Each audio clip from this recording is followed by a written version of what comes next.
Okay, so we tasted 2 bottles, the $8.99 Yellowtail, and then the Gaia Barbaresco, which sells for $269. I've got to say, I really could tell the difference. This wine is amazing. Every person has a story, but what about these guys, Shelter Dogs?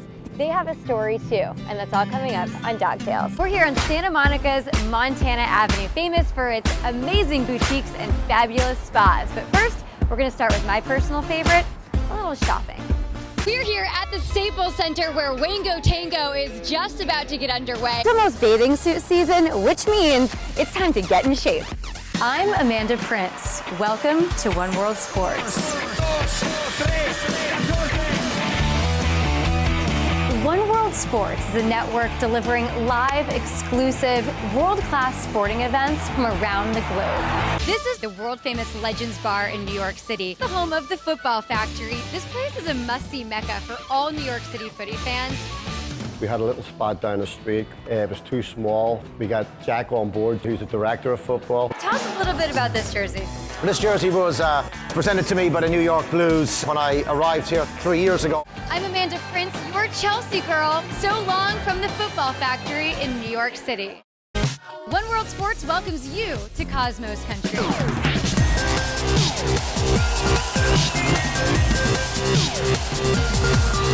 We're here with all the sights and sounds and the buzz from Stewart Stadium, the home of the New York Cosmos. Let's go meet some of those Cosmos faithful. So what is this band? What are these drums? We're the Cosmos supporters. We're called La Banda del Cosmos. All of us come from different backgrounds here in New York, and we want to bring that here. And I imagine this gets the crowd just going wild. I mean, it makes the atmosphere better. Like, never quiet for the whole 90 minutes.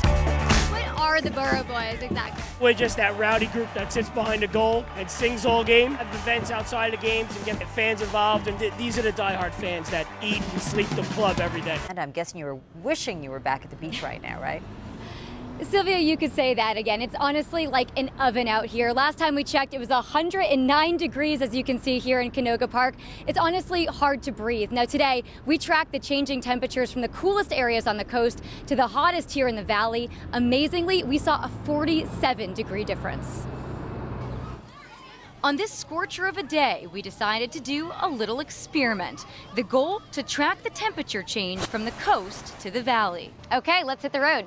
So we took our Mobile 9 unit, mobile camera included, to the Malibu Pier, where kids enjoyed kayaks, moms enjoyed the ocean breeze, and where temps checked in at a cool 66 degrees during our live shot. We're gonna see you a couple times this hour and show you just how hot it's gonna get as we travel east. For Jennifer Minchin and her family, beating the heat meant beach or bust. I don't think my car goes east when the weather's like that. It goes west.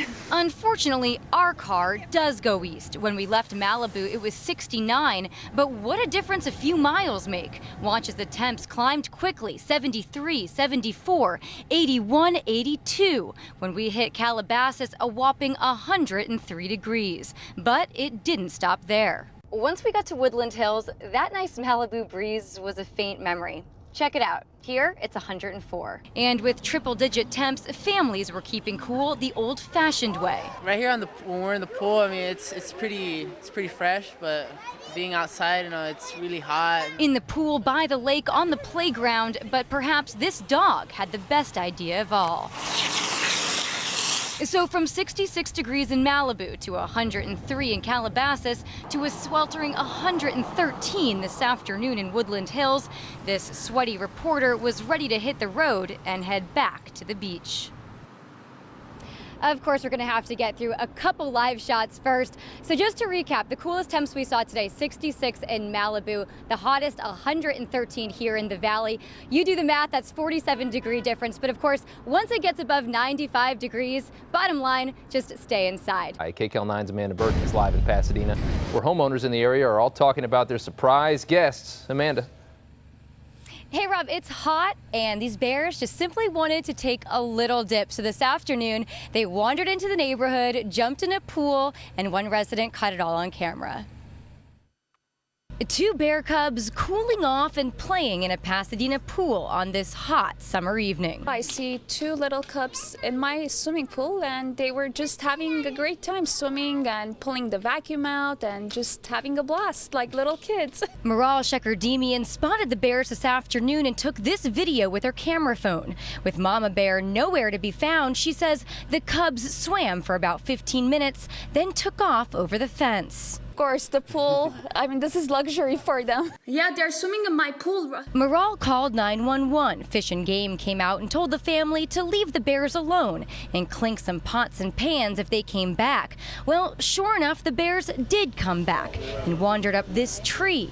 That's where they reunited with Mom and spent the evening enjoying the sunset. We were actually warned by the fire department that because we had a very dry season, that more animals would be coming down to the city looking for food and water. It's a lovely area. We like it and they like it, and so far we're cohabiting. Margaret Siedenquist lives next door and saw the mother and cubs this morning in the canyon below her back deck. She's seen the bears many times, even snapped this shot of a bear in her living room a couple years ago. But usually on days like this, they just chill out with a cool drink of water. That I had the sprinklers on, and so they stood up and were drinking out of the sprinkler. A nice drink, a dip in the pool, and a peaceful snooze up in a tree. When it's this hot, who can blame them? Now, people in the neighborhood say they do notice the bears tend to wander into town when it's hot out. Plus, Monday is trash day, which is also enticing for the bears, but Fish and Game says never feed the animals. Sylvia, neighbors are calling this downright mean. Take a look at this giant pumpkin. It was supposed to compete in a contest. Now, as you can see, it's stabbed with two umbrellas and ruined. Then take a look over here, 4 other pumpkins in pieces on the street. I loved all my pumpkins, and they were really pretty. They're really, how can somebody be so destructive? 93-year-old May Powell is passionate about her pumpkins. She says her front yard prize-worthy patch is the talk of the town this time of year. And they say, how do they get so big? And one lady came over and said, is it real? That's why she can't believe anyone would want to destroy them. But last night, that's exactly what vandals did. 4 of her pumpkins, including a 75-pounder, were smashed on the street. Well, I came to pick tomatoes here, and my neighbor said, oh, I'm so sorry, what happened? And I looked, and there it was. If that's not heartbreaking enough, the bad guys punctured her biggest, a 300-pound, perfectly round, bright orange pumpkin with 2 umbrellas. It was really sad. She hoped it would bring home a ribbon in this year's Pumpkin Mania, a way-off contest in Irvine. Now those dreams are shattered. I would win something from being the most experienced, so. It's very, very tragic that someone would do that. Tonight, neighbors are horrified to see the pumpkins in pieces. I think maybe she should have a little fence to protect the pumpkins that she is growing. Luckily, the vandals didn't find this one in her garage. Maybe he's be 90 or 100 pounds. Powell filed a police report and is offering a $1,000 reward for information leading to the culprits. She says this won't keep her from growing next year, but she may move her pumpkin patch to the backyard. I think I'll still grow them. And you think you'll win? I'll win something. Now back live, Powell says her goal is still to one day grow a 400-pound pumpkin. Meantime, she was planning to donate these pumpkins to the Huntington Library Children's Garden, which she's done every year. So she says this is just a loss for everyone. Reporting live in Pasadena, Amanda Burden, KCAL 9 News. I'll kill you all! It might just be the scariest play you've ever seen. That's because you're in it. I'll get it from your corpse later. I braved Delusion, the Blood Rite.